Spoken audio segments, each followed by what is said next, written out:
Hi, thank you for that welcome. Thank you. Let me set down my water here. I may take a drink and then I'll get into all kinds of trouble for doing it. But thank you for being here. Thank you for taking the time, and thank you to the Des Moines Register for hosting me and giving me an opportunity to share a few comments with you, a few thoughts. I would say that I'm already sweating like a pig, but I just came from the hog house or the pig palace or whatever it is, and I saw some of the biggest hogs I've ever seen in my life, and they've all got their own fans, and then they're in the shade, and they're not sweating at all. So I'm not sure that saying makes any sense anymore. But that's okay, we've got to save our bacon, so that's what's important. I support that. But it is an honor to be part of this tradition here in the Hawkeye State of civic engagement. It's a patriotic tradition that I'd love to see all over the country. I think we'd be even stronger for it. But until then, continue on with this. This is such a great culture of political engagement here. Many of you may not know who I am, and that's okay, I don't blame you. I was last here in August 2016, along with a lot of other people who were running for office at the same time. And unfortunately, I missed the fair, so I did some of the toughest last part of the campaign, but missed the best part, but here I am today. And at the time, I was working as the chief policy director for the House Republicans, and I was concerned in the late summer that some of our fundamental ideals and values were under attack during the campaign. I was so concerned about that, and part of the reason why I was concerned about that was because before I was working in that capacity, I was with the Central Intelligence Agency in the clandestine service, and after 9/11, I went overseas and ran counterterrorism operations. And also worked against other adversaries of freedoms, foreign dictators and authoritarian regimes that deprived their own people of freedom and tried to undermine freedom elsewhere in the world. And I learned in that experience something very important. In fact, it's the most important thing I learned during my service, and that was just how fragile freedom is.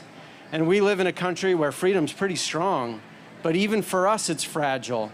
And I saw in countries where leaders come to power and they want to empower themselves, not the people. They want to enrich themselves and empower themselves at the expense of the people.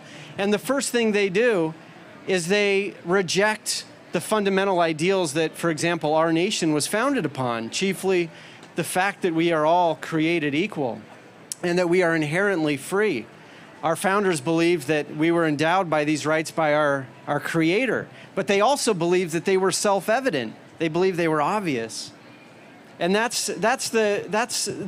those ideals are important not only for us, but they're important, I believe, for others as well who seek freedom. And I saw that when leaders like this come to power, as they rise to power, some of their supporters start to reject those ideals as well. And I saw that countries go from being free or mostly free to a little bit less free, and then ultimately to being unfree. And it happens quicker than you'd think. And I was shocked by it, but it taught me that lesson about the fragility of freedom. And so when I was working there in Congress and saw our values under attack, our core values, I felt I had to stand up and do something about it. And so in the final 3 months of the campaign, I did the craziest thing you could imagine, and I launched a presidential campaign as an independent to stand up for these ideals. Not because I thought I had a good chance of winning. At the time, nobody knew who I was. I didn't have a good chance of winning, but I knew that it was time to start a fight for to recommit our country to our foundational values, because I believe they're the source of our prosperity and power. I'll tell you, I'm here today not to ask for your vote this time, but I am campaigning. I'm campaigning for these values at a time when I feel so concerned that we're living through a period of great disunion and division in our country, turning against each other. And I fear that our commitment to our values is loosening, and that's what's causing some of this division and some of the polarization that we see. And so, some of you actually may be aware of this, maybe some not, but tomorrow in our nation's capital, a group of white supremacists and neo-Nazis and others are going to be marching through our capital streets amid the memorials of our founding fathers and of our representative government. And they're going to be chanting slogans that we've heard originally from the Nazis and that we heard from them last year in Charlottesville, Virginia. as I'm sure many of you saw them there with their torches and swastikas and whatnot. Now, I'm concerned by this, and some of my friends say, Evan, look, it's only a few hundred people, it's only 700 people, why do we need to worry about this? We're a nation of 325 people, and most of us aren't like that. And I agree, and thank goodness that it's not more of them. In fact, I hope it's less. But what I'm concerned about is that they seem to be gaining momentum. It's been a while since they've done a rally in DC or Charlottesville like they did. And I'm concerned that some of our young people are being attracted to their message. And I'm even more concerned that some of our leaders now are starting to say the same things they say. And some of our cable news commentators are doing the same thing. Just this last week, I heard a very popular cable news commentator talk about how our civilization and our culture and our country was under threat because our demographics are changing. What she meant to say was that because more people who don't look like me, who have skin with colored skin, are in our country because they're immigrants or maybe they're born here, but they have colored skin. The demographics are changing, and therefore our civilization is under threat. But that's the craziest thing I've ever heard.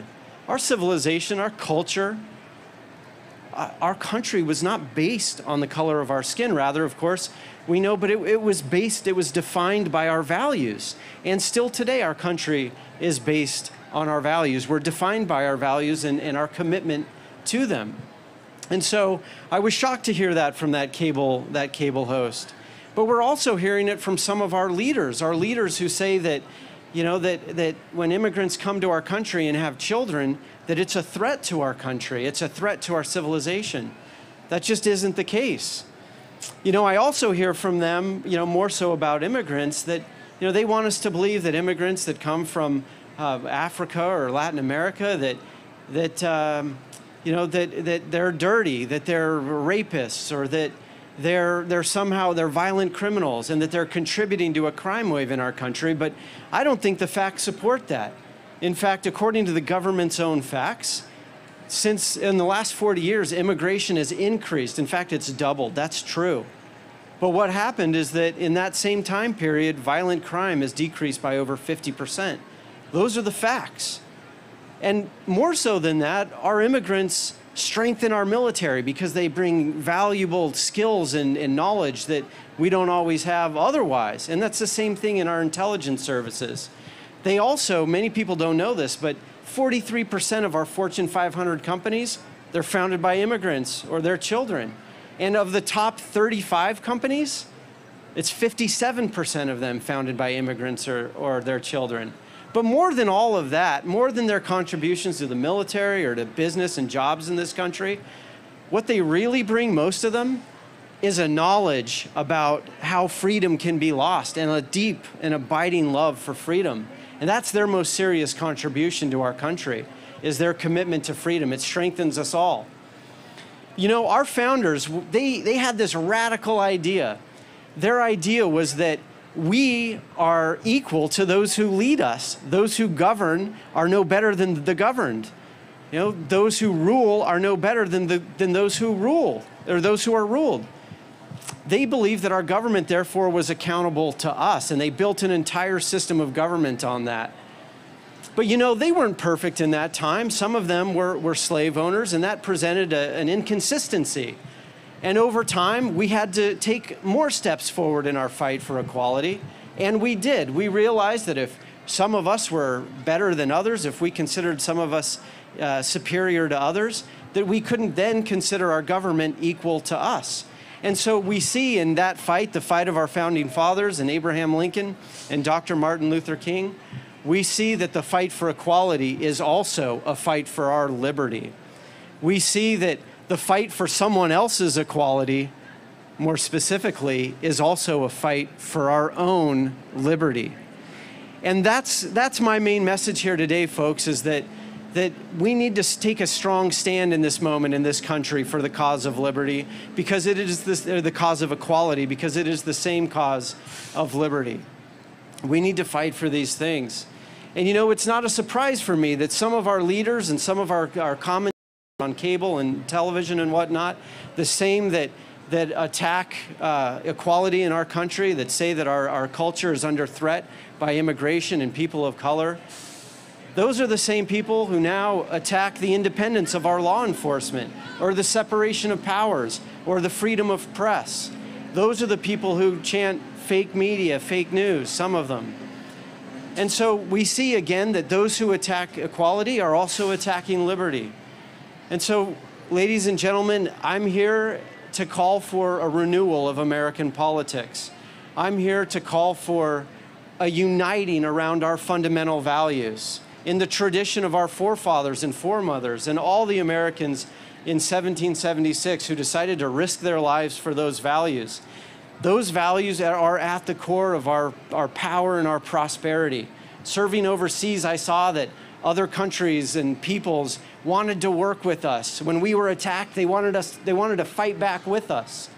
You know, when we fought against Al-Qaeda, it was Muslims who agreed or who respected the fact that we believed in freedom of religion and religious liberty and in all kinds of other inequality and all our other values. They fought with us, and we didn't have a single success without them. They want to trade with us because they trust us. They not only because our products are superior, but because they trust us. They trust us because we're committed to our values. And my fear is that if we don't remain committed to our values, we are going to turn against each other as our adversaries would like. The attack on our values, the attacks on our values, those are tools of our adversaries that seek to weaken us from within. They know that if our commitment to our values is loosened, our power will be diminished. And so I'm calling for a new age in American politics where we unite around our values. We're not going to agree on everything, and that's just fine. We need healthy debate in this country. That's the healthiest thing in the world. We want that to continue. But we've got to remain committed to our core values. That we can't sacrifice. So thank you very much for your time. Pleasure to be with you. God bless you.